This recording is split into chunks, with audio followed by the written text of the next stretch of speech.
In this video, I'm going to explain what demand-side policies are, and I'm going to talk about their impact a little bit and show how you can illustrate them in a diagram.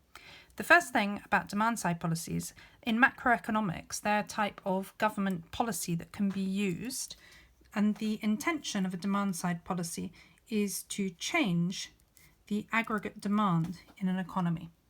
Sometimes they'll be trying to increase aggregate demand, and we'd say that they are expansionary. And sometimes you're trying to decrease aggregate demand, and we say that's contractionary. Maybe think of a balloon. If it expands, it gets bigger. If it contracts, it gets smaller. And there are two types of demand side policy, and they are fiscal policy and monetary policy. And these can both have the same impact, but just through different means. Fiscal policy means that you are looking at government spending and you're looking at taxation. You're seeing how much the government spends and how much you are collecting in taxes, whether you are increasing or decreasing government spending, whether you are increasing or decreasing the taxes that you put on things as a government. Monetary policy is where you are affecting generally the rate of interest. You're changing that either up or down, or you can also change the supply of money in an economy so that you can cause aggregate demand to go up or down.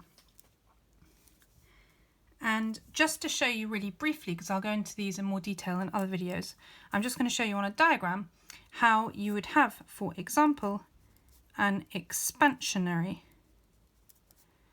demand side policy in action. So in this case, you're trying to increase your aggregate demand. Remember, because it's theme 2, we have two labels here, price level, two labels here, real output, aggregate supply, long run, and aggregate demand. And you have your initial equilibrium, which is here, Y for income. And it's just above the long run aggregate supply curve there. And that is P for your price level. If you have an expansionary demand side policy, you're increasing your aggregate demand. And we know that when you increase aggregate demand, it shifts the demand curve, the aggregate demand curve, that's really important, to the right, to AD1. And you then have a new equilibrium. Incomes have gone up to Y1, real output's gone up to Y1. And also we see in my diagram, the price level has increased to P1.